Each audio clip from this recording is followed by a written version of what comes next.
কালকে রাত্রিরে একটা ব্লাউজ তৈরি করছিলাম, তোমাদেরকে দেখিয়েছি। আর সেটা করতে গিয়ে এতটাই কাপড় লাগিয়ে ফেলি যে হাতার জন্য আর কাপড় ছিল না। তখন আগের একটা চুড়িদার তৈরি করেছিলাম, তার কিছুটা কাপড় বেঁচেছিল, দেখো কিছুটা এরকম রং, সেটাকেই বসিয়ে দিলাম। একটু হালকা রং, তাতে কী হয়েছে, ডিজাইনার ব্লাউজ হয়েছে। আবার একটা পাইপিনের মতো বর্ডারও করে দিয়েছি হাতাতে, দেখেছো?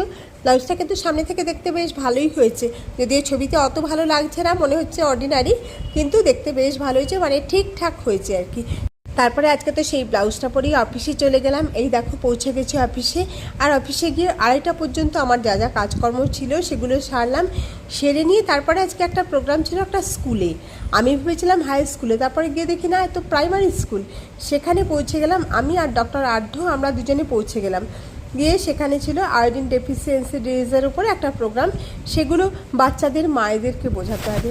এই তো বাচ্চার মায়েরা সবাই চলে এসছে, তাদেরকে আয়োডিন ডেফিসিয়েন্সি নিয়ে বলা হলো, আর আয়োডিনযুক্ত লবণ খাওয়ার জন্যই বলা হলো। এরপর একদিন মায়েরা বাড়ি থেকে লবণ নিয়ে চলে আসবে, আর সেগুলো আমরা পরীক্ষা করে দেখবো তাতে আয়োডিন আছে কিনা। আমাদের কাজকর্ম শেষ হলে মাস্টারমশাইরা আবার আমাদেরকে মিষ্টি খাওয়ালেন, আর আমি চারদিকে ঘুরে ঘুরে ছবি তুললাম।